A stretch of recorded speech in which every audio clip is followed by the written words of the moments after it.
You're watching WRKM Channel 22, number one in the region.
Good evening. I'm Ralphie Martinez with End in Darkness. Now, here on The Darkness, we always talk New York political news, whether it's shady assemblymen, whether it's governors who, get a little handsy, and we warn you about months before, but no one pays attention to you because they think you're hating. Wasn't hating, just stating. So we always keep you up to date because we care about it. We live it here in the darkness. And I think it's fair to say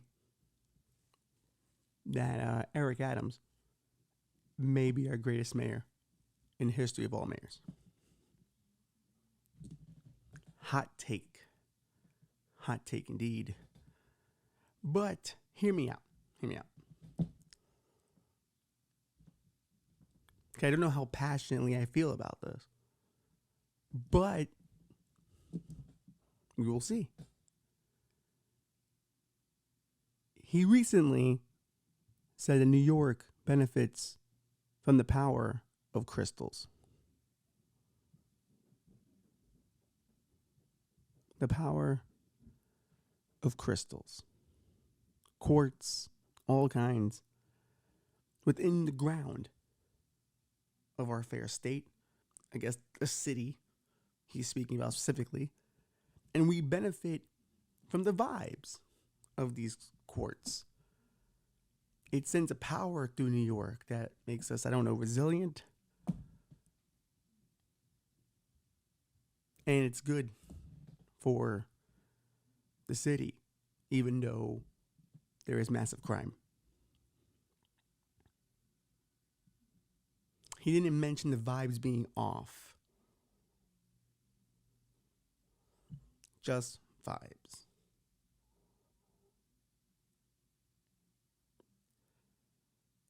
And what's great about this is that, listen, we don't know where he stands on anything. He flip-flops so often. And that's the beauty of being a New York mayor in that way. You can be everything to everyone. And now he's playing for the TikTok vote because the TikTokers love crystals. And people in their late 30s, and they run out of explanations for why things haven't happened to them or for them, they get into crystals too. And it could be some dark times. There's no evidence that crystals work. None. I've never seen it work. I've never even seen one glow like they do in the movies. Some would say the crystals are legit. It's changed their lives in some way.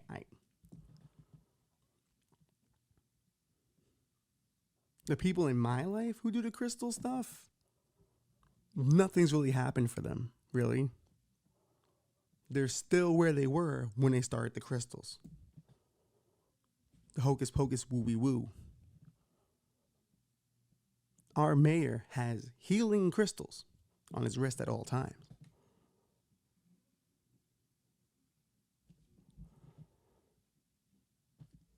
And the reason why it's great is because he's figured out what New York is.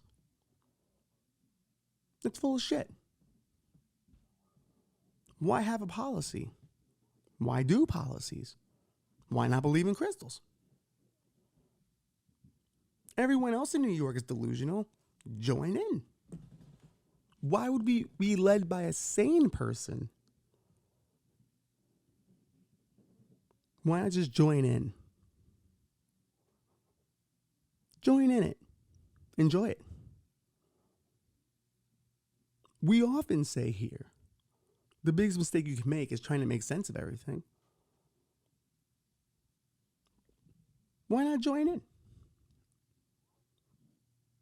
The best assessment for what's happening now is using my brand new invented John Hughes chart. The boomers identify with the parents. Gen X thought they were Molly Ringwald. Millennials somehow thought Ducky was endearing. And Gen X has no fucking idea. No, Gen Z has no fucking idea who John Hughes is. I'm not going to re-record that. I'm sticking with it. One takes here, apparently. But that's how it is. Gen Z has no idea any of this stuff is old. Eric Adams knows that. So now he's the crystal mayor. The king of the crystals. I wonder if at the next debate they'll get into a magical sorcery battle. You know, where he throws hexes at her or something. Ruins her vibes. And then she throws back some energy ball. I don't know. Tried to hold in that burp. Couldn't do it. You live and you learn. Sorry, I get calls during this. People call me when I'm trying to record the business here. What can you do? But let's just go for it. I think he should go further. The crystals aren't enough. Get into numerology. Get into astrology. Keep taking it higher and higher. I want him to get to a point where he's in an owl costume and he's sacrificing someone on City Hall steps to bring back the economy. Because policy is dumb. Theatrics, enticing. Interesting. They get the attention.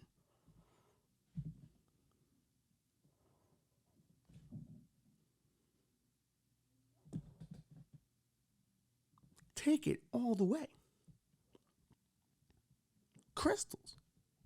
This guy is into crystals. I've never met anyone sane into crystals. Ever. I've met moderate, sane people. Moderate. They're always 2 steps away to flat earths. You know? They're on the cusp of flat earth. Let's put it that way. Those moderate normies.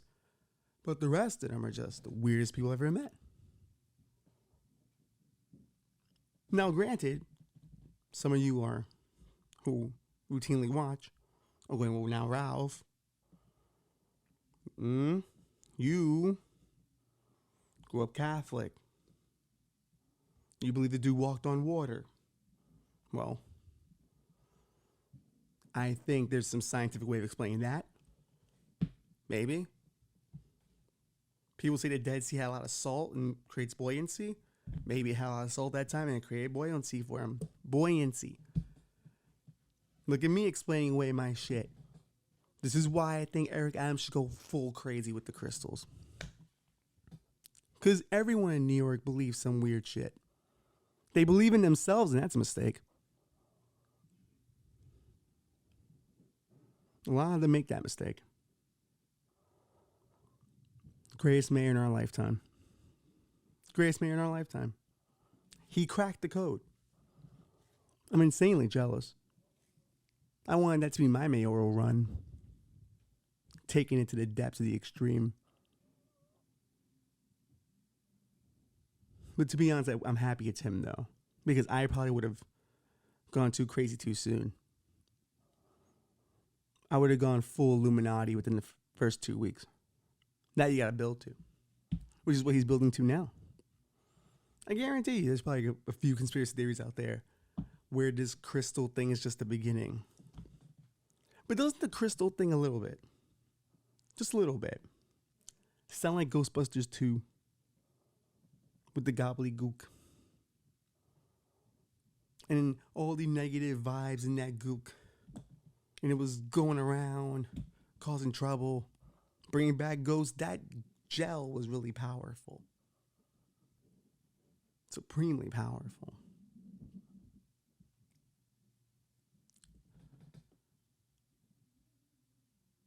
But what can you do?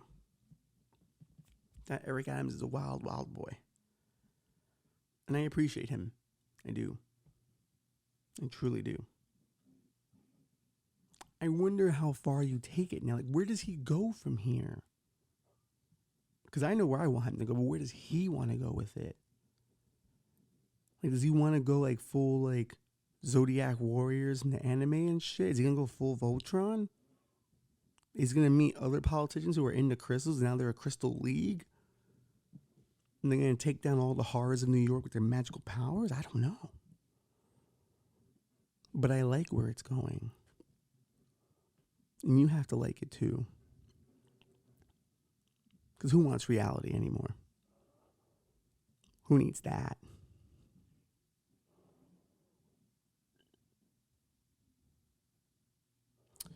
Sometimes you have to make your own reality. Make your dreams come true. One woman did that.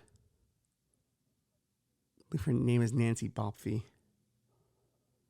She wrote an essay about how to murder your husband.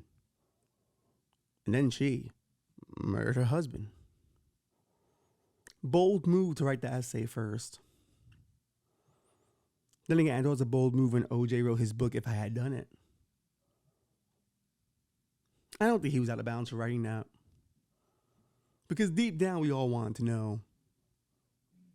We live in a true crime world. We had to know how he would have done it. It's a damn shame I haven't read it, though. I think I will. We'll start a book club for this podcast. And If I Had Done It by O.J. Simpson will be the first book. I'm kidding. Maybe? No, if I was going to do a book club, it'd be The Devil's Chessboard. It'd be the first one. But If I Had Done It, it wouldn't be a bad follow-up. But no, this woman wrote an essay about how she would kill her husband. And she's just been convicted of murder. People thought she wasn't going to get convicted originally because they weren't going to show the essay in court. Because they felt like it would ruin jurors' vision of her. They wouldn't be able to judge accordingly. But let's check out this little video here from NBC. So there goes monetization. About the case itself.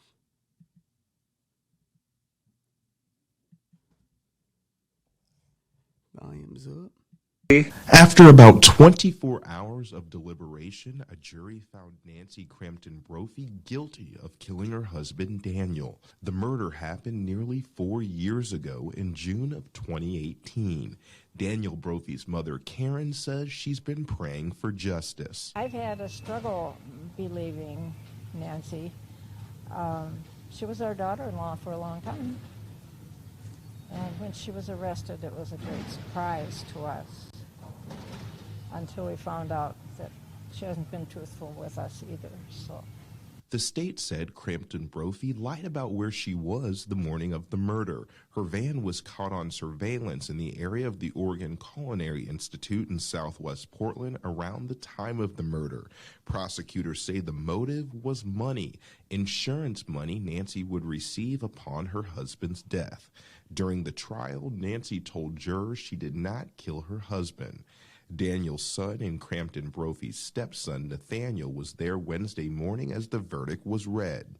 To finally have some closure has been very important and meaningful for our family, and feel that we can start to kind of move on and remember my father always, but begin that process of starting to grieve. The verdict comes almost 4 years to the day of Daniel Brophy's death. Karen Brophy says she learned just how much her son was loved during this trial. Through the trial, Portland has learned that our son was a great guy, you know. and Everyone's we a great really guy when miss they get him, murdered. and It's not fair. It's not been fair. A heartwarming experience in that way. Nancy Crampton Brophy is set to be sentenced on June 13th at 9 a.m. Bryant Clerkley, KGW News. I have to go back for a second. I got the son thing. Son Nathaniel was there Wednesday morning. That was money, insurance money Nancy would receive upon her husband's death. During the trial, Nancy told jurors she did not kill her husband. Daniel's son and Crampton Brophy's stepson Nathaniel was there Wednesday. Oof. Imagine being that stepson. Having that mom. Oof. Not good. She was a self-published novelist, though, right? And he was a culinary teacher. I don't know. You would think they would work out. You know, how many times have he's had to lie about her books being good? And how many times she lied about his cooking being good? So you would think a relationship built on lies would, you know, work out. I have her essay here that she wrote. And I have pictures of it. So let's go through it, because like they've been trying to hold this thing down. You know, they don't want, you know, people reading this and being inspired to kill their husband. Even though there's several shows about killing husbands, and there's a whole entire show called How to Get Away with Murder. But please, we can have Nancy Crampton Brophy's essay out there. Ooh, she put top 5 motives. Ooh, she did do her research. Financial, parentheses, this is big. Divorce is expensive. Do you really want to split your possessions? Now, she's good. If you're married for money, aren't you entitled to all of it? Yo, if you're married for, all right, here we go. Draw back lines. The police aren't stupid. They are looking at you first. So you have to be organized, ruthless, very clever. Husbands have disappeared from cruise ships before. Why not yours? All right, here we go. You know what? That's not a bad... Listen, I'm not looking to kill my spouse, but, I mean, why should I split if we're divorcing? What if there's some things I want? Why can't there just be, like, a record kept of who brought what to the situation? And here's the thing. I would feel the same way if the shoe was on the other foot. Like, if I know I didn't bring much to a situation, she was the billionaire, I shouldn't be getting half. If she's worth a couple of billion, I'll take like 100 mil, that's it, and then pay out, never talk about her ever again. I just want to get my cut. You know what I mean? The cut I deserve. I'm an honorable thief. Lying, cheating bastard, parentheses, deception of any sort. Of any sort? This goes back to him lying about those novels. Maybe that's why she killed him. Maybe the money wasn't it. Maybe he read one of those books and he was like, this is great, honey. But then like he finally told like his boys at the bar going, Jesus Christ, Nancy keeps writing these shitty ass fucking novels. And she's self-publishing them and they're putting us in debt. The cover art is terrible. She doesn't even know how to use an Oxford comma. And they're all the same muscular man on the cover. She wrote romance novels. Those models get paid pretty good, don't you think? I mean, they probably get paid per copy sold, but probably not a lot, though. Because they're dime store novels. So, you know, you're probably going to get nights like, what, 50 cents per cover? And deception of any kind, that's just unfair. Sometimes you have to lie. You have to. You know, you don't want to, but you have to. Sometimes dresses don't look as good. They don't. Sometimes I don't look as good, and I expect to be lied to sometimes. That's how you keep things together. Well, not them. They were hiding big lies. That's little lies. This is a crime of passion. In anger, you bash his head in or stab him with a kitchen knife. Most of the time, there is a trail that leads directly to you. Each type of murder leaves clues. A crime of passion does not look like a stranger was involved. And who was left to clean the blood from your carpeting? Okay. 3, fell in love with somebody else, usually financial, also involved here.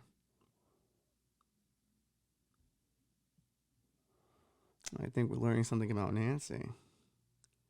Let's say your church frowns on divorce. Well, I know what that's like. You need to be a widow so you won't fall out of favor with your religion. At this point, I should mention that it helps that you aren't too burdened by the 10 Commandments. Okay, that has nothing to do with falling in love with someone else. Really. Like, it just sounds like you want out and now you're putting it on somebody else. What I do like is she does mention a great point. Some churches frown on divorce, and some of those religions end up forcing marriages to stay together longer than they should. And it ends up where? Murder. So, if anything, she's making a hell of a case for why we should be more chill with divorce, maybe change around the rules a little bit. Less husbands would be murdered. What you see as a murder, I see as active research.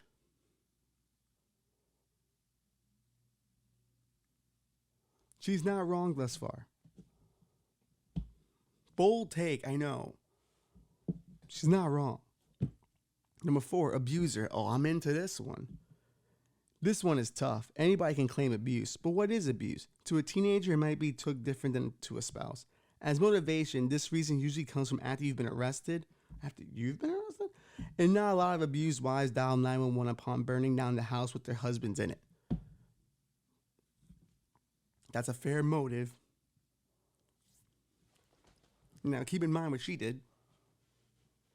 She reported him missing and then called the police to go, hey, can you move me away as a person of interest so I can collect this insurance money? $1.4 million. She's well researched. That's the thing, though. When you write books, you think you can craft a real, you work yourself into a shoot. So you think you can craft a real life ending, but you can't. It doesn't work out that way, Nancy. It's your profession. Now we're talking, she says. You already possess both skill and knowledge. You have the moral ambiguity necessary to carry it off. Quick hit and you fade from the scene. Get your payment up front from someone else because life insurance probably won't send a check. Oh, so I guess if you're in a relationship with assassins, I don't even understand what that means, Nancy. Options to consider. Ooh, she even has a weapons list. Nancy. Guns. Loud, messy, requires some skill. If it takes 10 shots for the sucker to die, either you have terrible aim or he's on drugs. She shot her husband twice. So clearly she's a pro. Knives. Really personal, close up, blood everywhere. Ill. Has she said anything wrong yet? It is ill to get someone else's blood on you. Garrote. I don't even know what that is. How much upper body strength does it require to strangle a person? All right. I'm sorry I didn't know what the word garrote meant. I grew up in the projects, man. How was I supposed to know garrote? But now I know. And she's got a point. Hanging someone or strangulation, that's a lot of work. And I don't think if you're a woman trying to kill your husband, that's the move to make. So far, she's right. Ooh. Random heavy piece of equipment. Usually this involves hitting someone hard with the baseball bat or a pipe wrench you just happen to have in your hand. Okay, so she's really giving a breakdown of items, but she didn't necessarily fight for that one. I feel like she's getting a little lazy here. She's already decided on the gun part, and she's just doing the other ones just to evade suspicion that she might have killed them. She's like, well, I didn't just talk about guns. I talked about all weaponry of murder. which is not a bad move for Nancy. You gotta sprinkle it away. It's how you evade capture. Or at least that's what she thought. Poison, considered a woman's weapon. Arsenic, easy to obtain. Worse, easy to trace. Well, that's not good. It takes a month or two to kill someone. Plus, they are sick the entire time. Who wants to hang out with a sick husband? Knowledge of pharmaceuticals would be handy. Availability would even be better. A word of caution. Watch out for poisons found in nature. They are not a sure thing. Too little, too much. Your mother always told you to marry a doctor. Now you know why. So you could murder other people? That's a weird one. So you'd kill him?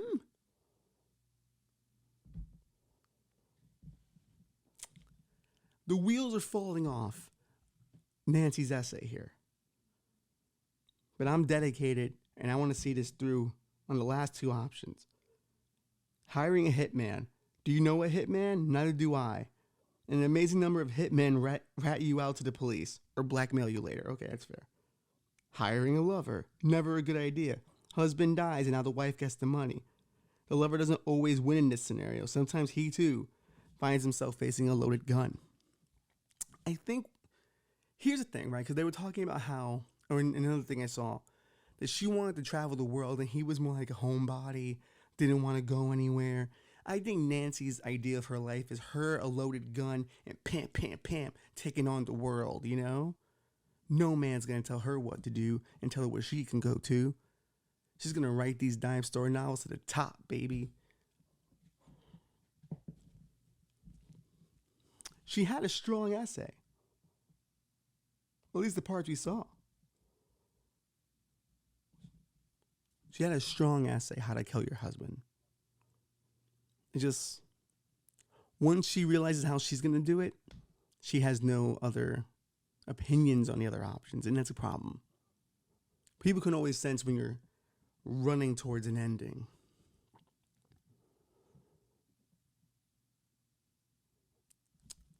Here's the thing. Is she not entitled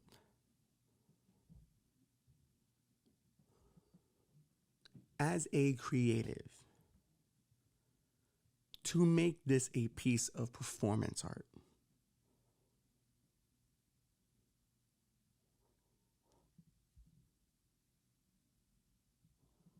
Consider it.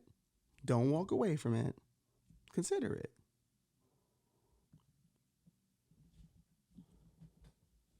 No, I don't think it's good art. I want to make that clear. I am very aware that this is no good. No good, Nancy.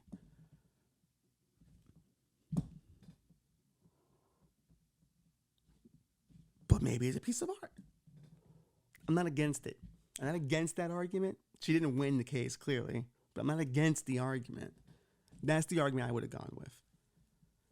She was literally giving a masterclass on a real romance thriller.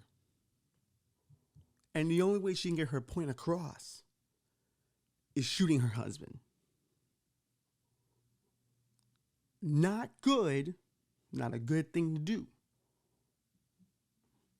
But it was an immersive experience. It was an immersive experience. And that's, who knows if that's what we want? I think that's where true crime is going to. It's not going to be enough to watch the documentaries anymore. You have to be part of the true crime.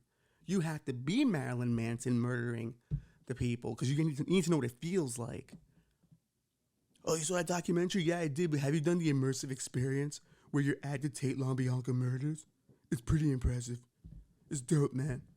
It's like the blood splats on you and they like interact with you and they throw you around. Like, I really was terrified that Manson's about to kill me. Like, that's how it's going to happen now. The immersive experience of true crime. That's what people are going to want to do. I realize it because so many true crime podcasts refer to these people, these murders, as characters. Like, this person's a wild character. Like, no, this is a real thing that happened. Now I know when Brian Laundrie was running loose, we all said here that America needs a new case, a new OJ, so we can get back to normal.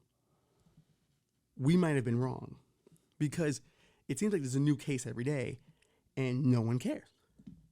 Is that they just want the access to an unlimited number of cases. Eventually, we're going to have to get tapped out. There was that makeup girl who used to do makeup and murder mystery, whatever shit. She kind of stopped doing murder mysteries. She ran out of murders. You do run out of murders that are interesting. There aren't that many out there. Even if you go abroad.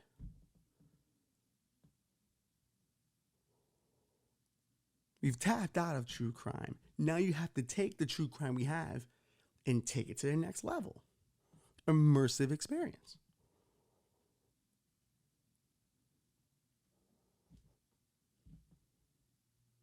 Disney's doing immersive experiences.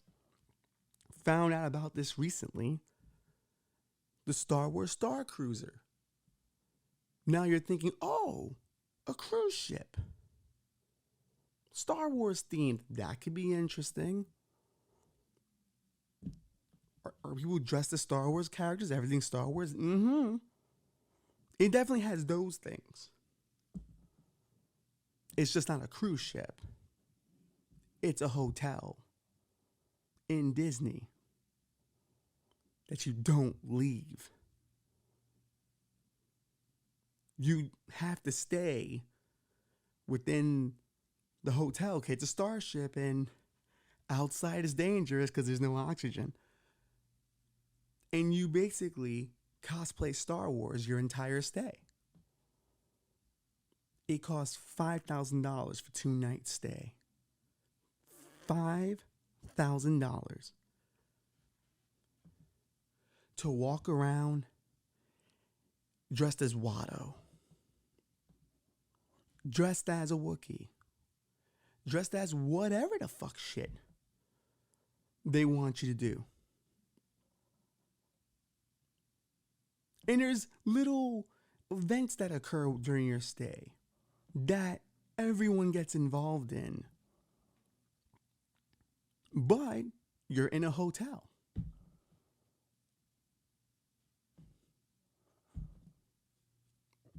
Windows? I don't know. But you're locked in for your stay. At least with a cruise ship, you can see the water. You can go outside. But now with the Star Cruiser, it's an immersive experience. And a hotel. You get to live Star Wars. There was a terrible video I saw for it.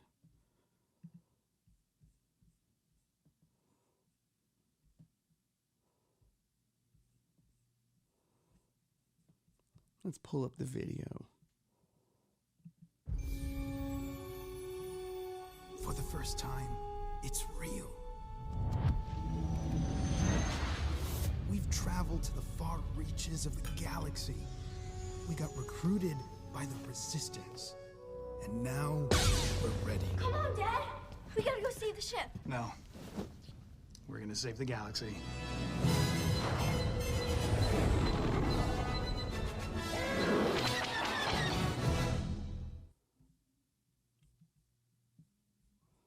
That sounds horrible.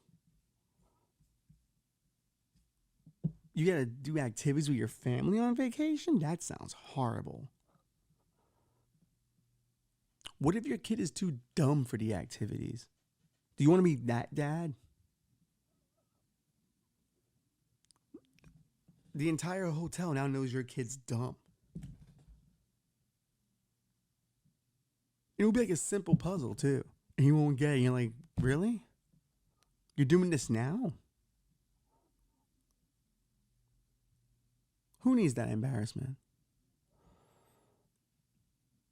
Your wife's going to drink through most of it anyway. She hates this shit. Just you and the kid like it. She's gonna be a raging alcoholic the entire time. Flirting with the muscular alien guys.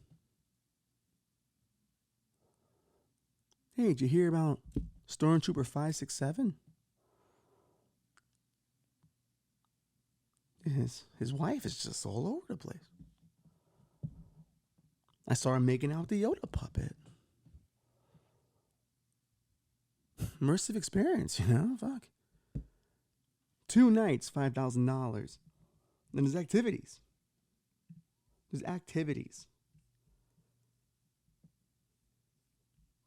Oh.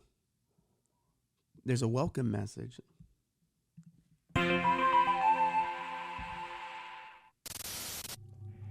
Hello there, and greetings from Chandler Star Line. The fuck is I'm this? Agent Dario Zinn, and I would like to congratulate you on booking your voyage through the galaxy. This is a Disney You will be product. boarding the Halcyon, a Carillion MPO 1400 star cruiser built during the romantic age of exploration. This ship has hosted spectacular vacations for centuries, and now Chandler Star Line is celebrating with a special exclusive journey to Batu, retracing the path of its maiden voyage. For this special voyage, your ship will be piloted by the esteemed Captain Kevin, so you are in expertly capable hands. Why does this look While like on shit? your Why voyage, does it look so you will much like have access shit? to an exciting range of activities, all just a short stroll from your cabin. Try your hand at the honored ancient art of wielding a lightsaber, or learn how the crew operate the ship at a bridge operations training session. Or if you'd like, relax and play a game of Hollow Sabak over a cocktail in the cozy Sublight Lounge. Your vacation That's is where what your you wife make will it aboard be. this legendary star cruiser. On behalf of myself and Chandler Star Line, I would like to welcome you to the spectacular world of galactic exploration, where your journey is our honor. See you soon, traveler. Oh, yes. Chandler Star Line reserves the right to alter any excursion or itinerary without notice in the Of course. unlikely event of piracy, invasion, sabotage, or planetary uprising. Chandler Star Line is not responsible for galactic unrest. Bye! Isn't it funny when big corporations make jokes about legally binding things that they'll be responsible for if something happens to you on an excursion? That they're not responsible for it? Will they be responsible for the husband that hangs himself by the end of that fucking 2-night stay? In a hotel, probably with no fucking windows. LED windows at that. No sun, dude, for 2 days. No outside for 2 days. People start to flip out, man. Especially everyone's in a fucking costume and everyone's drunk. Doesn't sound good. And a lot of people felt that way. Because people didn't go. They spent all this money and people didn't go. They're spending more money now to find out why people didn't go. Because they thought like I thought. That people didn't want to live in reality anymore. We talked about the Storyvilles recently. I thought people just wanted to go live in a fictional place. Apparently I was wrong, so I have some hope. But I do think, though, if they really want to entice people, and you really want to get someone to go to this, it can't be no boring space battle. That's not going to work. In immersive, you're not going to destroy the hotel. So you can't commit to that. It's like when pro wrestlers tell other pro wrestlers they'll kill them. You can't commit to that. So don't promise something you can't commit to. We're trying to make money here, bruh. But maybe what this experience needs is a little bit of true crime. Maybe. Now, this is a wild idea. I'm not saying anyone should do this. But maybe when you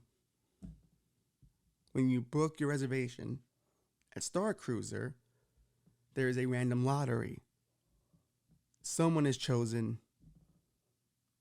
and a murder takes place and everyone else has to solve it, or they too will be murdered.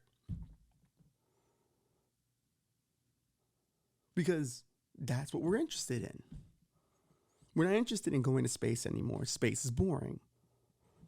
We're interested in murder. So let's do murder. Escape the room, murder. But for a whole hotel. And none of that pussy shit with the fucking fake knives and shit. No. Make it real. Make it an immersive experience. Disney would be great at this.